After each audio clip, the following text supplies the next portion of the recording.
தீபாவளினா பளிச்சுன்னு ஞாபகத்துக்கு வர்றது பட்டு, பட்டாசு, பலகாரம். பலகாரம்னா ஞாபகத்துக்கு வர்றது மந்த்ரா கடலை எண்ணெய். அபார ருசி, ஆரோக்கியமான உடல் நலம். தீபாவளி அன்னைக்கு மட்டும் இல்ல, என்னைக்குமே கிச்சன்ல இருக்க வேண்டியது மந்த்ரா கடலை எண்ணெய் தான். சர்வதேச சந்தை நிலவரத்திற்கேற்ப தங்கம், வெள்ளி விலையில் தினசரி மாற்றம் காணப்படுகிறது. கடந்த சில மாதங்களுக்கு முன் 8000 ரூபாய்க்கு விற்பனையான 1 கிராம் தங்கம் தற்போது 12,000 கடந்து விற்பனையாகிறது. ஒரு சவரன் விலை 1 லட்சம் ரூபாயை கடந்துள்ளது. தங்கம் விலை கிடுகிடுவென உயர்ந்ததால் அதை வாங்க சிரமப்பட்ட ஏழை நடுத்தர வர்க்கத்தினர் வெள்ளியின் பக்கம் தங்கள் கவனத்தை திருப்பினர். தங்கத்தில் முதலீடு செய்ய முடியாதோர், தங்க நகை வாங்க முடியாத பலரும் வெள்ளி பொருட்கள், தங்க முலாம் பூசிய வெள்ளி நகைகள், வெள்ளி காயின்கள், பிஸ்கட்டுகளாக வாங்கி வந்தனர். கடந்த சில தினங்களுக்கு முன் 1 கிராம் வெள்ளி 170 180 ரூபாய்க்கு விற்பனையான நிலையில் தற்போது 270 ரூபாயை கடந்துள்ளது. வெள்ளி விலை கடந்த ஆண்டை ஒப்பிடுகையில் கிட்டத்தட்ட 2 மடங்கு உயர்ந்துள்ளது. இதனால் ஏற்கனவே வெள்ளி வாங்கிய அல்லது அதில் முதலீடு செய்தோர் மகிழ்ச்சி அடைந்துள்ளனர். அதே சமயம் குழந்தை பிறப்பு, திருமணம் உள்ளிட்ட முக்கிய நிகழ்ச்சிகளுக்காக வெள்ளி வாங்க வேண்டிய கட்டாயத்தில் இருப்பவர்களுக்கு இந்த விலை உயர்வு அதிர்ச்சியை ஏற்படுத்தியுள்ளது.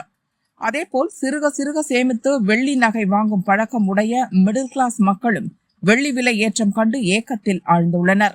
சர்வதேச சந்தையில் வெள்ளியின் தேவை அதிகரிப்பு, தொழில்துறை பயன்பாடு அதிகரிப்பு உள்ளிட்ட பல்வேறு காரணங்களால் வெள்ளி விலை உயர்ந்து வருவதாக வர்த்தகர்கள் கூறுகின்றனர். வெள்ளியை முதலீட்டு நோக்கில் பார்க்கும் பெரு முதலீட்டாளர்களும் அதை வாங்கி குவிப்பது அதிகரித்துள்ளது.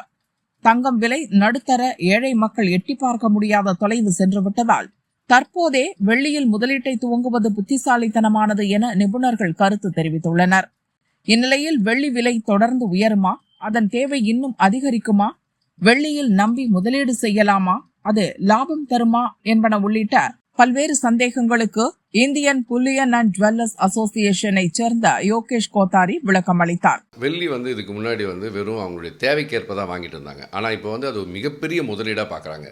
மிகப்பெரிய முதலீடு இந்த சென்ஸ், இதுக்கு முன்னாடி தங்கம் எப்படி கோல்டு காயினாகவும் பிஸ்கெட்டாகவும் பாராகவும் எப்படி வாங்கி வைப்பாங்களோ, அவங்ககிட்ட இருக்க எக்ஸ்ட்ரா மணியை சேமிப்பாக தங்கத்தில் கன்வெர்ட் பண்ணியிருந்தாங்க. இப்போ என்னென்னா தங்கம் ஆக்சுவலி என்ன சொல்கிறது, நம்ம டச் பண்ண முடியாத அளவுக்கு ஆக்சுவலி புதிய உச்சங்களை தொட்டதுனால ஒரு சாதாரண நடுத்தர மக்கள் இப்போ வெள்ளியில் மிகப்பெரிய ஒரு கான்சன்ட்ரேட் பண்ணி சாதாரண மக்கள் கூட இப்போ வெள்ளி பார், வெள்ளி காயின் அது மாதிரி தங்களுக்கு டைரெக்டாக உபயோகமே இல்லாத ஒரு விஷயத்தில் கூட வெள்ளியை சேமிக்க ஆரம்பிச்சிட்டாங்க. சேமிப்புன்றது இப்போது தங்கத்தை காட்டிலும் வெள்ளியில் அதிகமாக, அதாவது மிடில் கிளாஸ் பீப்புள்ஸ் நிறைய சேமிக்க ஆரம்பிச்சிட்டாங்க. ஏன்னா ஒரு கிராம்ன்றது 272 ரூபா.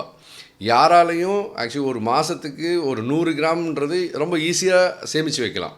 அட் த சேம் டைம் இதனுடைய க்ரோத்தை பார்க்கும்போது அவங்களுக்கு இது சேஃபஸ்ட்டு இன்வெஸ்ட்மெண்ட்டாக தான் பார்க்குறாங்க. இது அவங்களுடைய அஃபோர்டபுள் இன்வெஸ்ட்மெண்ட், அதாவது அவங்களால ஈஸியாக சேமிக்க முடியும். அட் த சேம் டைம் இதனுடைய க்ரோத் நீங்கள் தங்கத்தை காட்டிலும், நீங்கள் ரியல் எஸ்டேட்டை காட்டிலும், எதை காட்டிலும் இது அதிகப்படியான க்ரோத்தை தருது. ஸோ மக்களுக்கு இது ஒரு சேஃபஸ்ட் இன்வெஸ்ட்மெண்ட். மக்கள் தன்னுடைய தேவைகள், வீட்டு தேவைகளையும் தாண்டி ஒரு இன்வெஸ்ட்மெண்ட்டாக இன்றைக்கி பார்க்க ஆரம்பிச்சிட்டாங்க. லாஸ்ட் ஒரு 4-5 மந்த்ஸில் இது மிகப்பெரிய இன்வெஸ்ட்மெண்ட்டாக பார்க்க ஆரம்பிச்சிட்டாங்க. இது ஒரு நல்ல எதிர்காலத்தை கொடுக்கும். அதே சமயத்தில் விரைவாக ஆக்சுவலி சேமித்து வைங்க. அட் த சேம் டைம் உங்கள்கிட்ட இருக்க வெள்ளிக்கு விலை ஏறிடுச்சு, அதை நினச்சி சந்தோஷப்படுங்க. இன்றைக்கி நீங்கள் வாங்கக்கூடிய வெள்ளிக்கு என்ன விலைன்றதை விட நீங்கள் வாங்கி வச்சிருந்த வெள்ளியுடைய விலை எந்த அளவுக்கு ஏறி இருக்குது, உங்களுடைய முதலீடு எந்த அளவுக்கு பெருகி இருக்குன்னு பாருங்கள். வெள்ளி ஒரு முக்கியமாக இப்போ ஆபரணத்தில் தங்க முலாம் பூசப்பட்டு, அதாவது எப்படின்னா கோல்டுக்கு நிகரான கோல்டுடைய ரிப்ளிகா, கோல்டில் பண்ணக்கூடிய அத்தனை டிசைனிங்லையும் வெள்ளிலையும் பண்ண முடியும். அதே மாதிரி ஒரு வடிவம் கொடுக்க முடியும், அதே மாதிரி ஒரு பாலிஷ் கொடுக்க முடியும். அது டெம்பிள் நகையாகட்டும், ஆன்டிக் ஆகட்டும், என்ன ஒன்றா ஆக்சுவலி வைரம் மாதிரி ஜொலிக்கக்கூடிய நகைகளாகட்டும், எல்லாத்தையுமே இப்போ இந்த காலங்களில் மக்கள் விரும்பி வாங்குகிறாங்க. அதாவது வெள்ளி, கோல்ட் கோட்டட் ஆக்சுவலி வெள்ளி ஜுவல்லரி, அதாவது silver jewellery, gold coated silver jewellery மிகப்பெரிய வரவேற்பு பெற்றிருக்கு. பிகாஸ் ஆக்சுவலி இப்போ நீங்கள் ஒரு ஒட்டியானம் தங்கத்தில் செய்யணும்னு வச்சிங்களேன், you have to invest actually 10-15 லட்ச ரூபா இன்வெஸ்ட் பண்ணணும். அதை விட நீங்கள் இதை வெள்ளியில் கோல்ட் கோட்டடில் செஞ்சிங்கன்னா அதில் 100% நீங்கள் அந்த இதுவை அச்சீவ் பண்ணிடலாம். அட் த சேம் டைம் உங்களுக்கு வெள்ளி நகைகள், அதாவது தங்க முலாம் பூசப்பட்ட வெள்ளி நகைகளுக்கும் ஆக்சுவலி கோல்டுக்கும் எந்த வித்தியாசமும் தெரியாத அளவுக்கு நல்ல பெரிய வரவேற்பு மக்கள்கிட்ட வந்திருக்கு. அதனுடைய ஒர்க்மேன்ஷிப் சேம் அதே ஆச்சாரிகளை வச்சு, அதே காரிகர்ஸை வச்சு தான் செய்கிறோம். அது மிகப்பெரிய வரவேற்பு பெற்றிருக்கு. இனி வருங்காலத்தில் இது மிகப்பெரிய அளவில் மக்களை போய் சென்றடையும். அஃப்கோர்ஸ் ஆக்சுவலாக அந்த வெள்ளியுடைய நகைகளுடைய அந்த பாலிஷ் இருக்குது பார்த்தீங்களா, அதுக்கும் இப்போ வந்து கேரண்டி கொடுத்து பண்ண ஆரம்பிச்சிட்டாங்க. நீங்கள் வந்து அந்த கோல்ட் பிளேட்டட், அதாவது சில்வர் ஜுவல்லரியில் கோல்ட் பிளேட்டட் பண்ணி தங்கம் மாதிரியே உங்களுக்கு ரெப்ளிகா மாதிரியே தராங்கல்ல, அதனுடைய பாலிஷ் வந்து 1 வருஷம் கேரண்டி இருக்குது. அட் த சேம் டைம் அதை திருப்பியும் ரீபாலிஷ் பண்ணிக்கலாம். என்னென்ன தங்கத்தில் நம்ம ரீபாலிஷ் என்னென்ன பண்ணுறோமோ அது அத்தனையும் வெள்ளி நகைகளில் பண்ணலாம். அது ஒரு மிகப்பெரிய அட்வான்டேஜ். வெள்ளி விலை நிலவரம் மற்றும் முதலீடு குறித்து வாடிக்கையாளர்களும் தங்கள் கருத்துக்களை பகிர்ந்து கொண்டனர். தங்கத்தை விட வெள்ளி வெளியேறது தான் பெரிய கவலையாக இருக்குது. அதுக்கிட்ட கூட போய் வாங்க முடியாத அளவுக்கு சூழ்நிலை இருக்குது. அதாவது மிடில் கிளாஸ் கூட போக முடியாத அளவுக்கு வெள்ளி விலை ஒரு நாளைக்கு ஒரு ரேட்டாக இருக்குது. இன்வெஸ்ட்மெண்ட் ப்ராசஸ் ஓகே தான், ஆனாலும் மிடில் கிளாஸ்க்குலாம் அது கொஞ்சம் பாதிப்பு தான். நிறைய பேர் கம்மல் கொலுசு ஒரு அருணாக்கையெல்லாம் வெளியிலே போடுவாங்க குழந்தைங்களுக்கு, குழந்தை பிறந்தாலும் அதெல்லாம் இப்போ பண்ண முடியல. அவங்களுக்கும் கிட்டத்தட்ட ஒரு சின்ன கொலுசு வாங்கணும்லே 10,000 5,000 போகுதுல்ல. அப்போ அது வந்து அவங்களுக்கு ரொம்ப எக்ஸஸ் அமௌண்ட் தானே, அது அவங்களால இது பண்ண முடியாதுல்ல. அந்த வகையில் பார்க்கும்போது அது கஷ்டம்தான். இந்த ரேட்டை விட இப்போ ஏறிக்கிட்டு தான் இருக்குது. 215 இருந்துச்சு. ஸோ அப்பயும் நான் கொஞ்சம் வாங்கினேன். அதுக்கப்புறம் இம்மிடியேட்டாக 150 மாறிச்சு. இப்போ திருப்பி 275 ஆகிடுச்சு.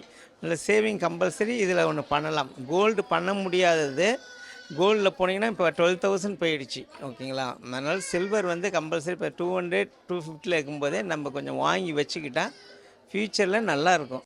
தங்கம் அன்றைக்கி